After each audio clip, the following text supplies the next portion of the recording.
ಎಲ್ಲರಿಗೂ ನಮಸ್ಕಾರ. ಗಂಗಿಬಾವಿ ಶಿಗ್ಗಾವಿಯ ಪವಿತ್ರವಾದ ಕ್ಷೇತ್ರ, ಕಲ್ಯಾಣಿ ಚಾಲುಕ್ಯರ ವಾಸ್ತುಶಿಲ್ಪ.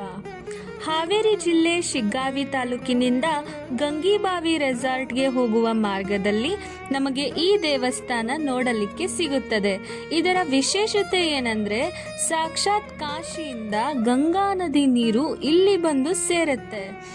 ಪ್ರತಿ ವರ್ಷ ಸಂಕ್ರಾಂತಿಗೆ ಇಲ್ಲಿ ಉಮಾರಾಮಲಿಂಗೇಶ್ವರ ಮತ್ತು ತಾಯಿ ಉಮಾದೇವಿಯ ಜಾತ್ರೆ ಬಹಳ ವಿಜೃಂಭಣೆಯಿಂದ ನಡೆಯುತ್ತೆ. ಸಾವಿರಾರು ಮಂದಿ ಭಕ್ತರು ಬಂದು ದೇವರ ಕೃಪೆಗೆ ಪಾತ್ರರಾಗ್ತಾರೆ. ಇತಿಹಾಸ ಮತ್ತು ದೈವಿಕ ಶಕ್ತಿ ಇರೋ ಈ ಗಂಗಿಬಾವಿಗೆ ನೀವು ಒಮ್ಮೆ ಬಂದು ಭೇಟಿ ನೀಡಿ ನಮ್ಮ ನಾಡಿನ ಪರಂಪರೆ ಉಳಿಸಿ. ಶಾಕಂಬರಿ ಶಂಭುಕೋ.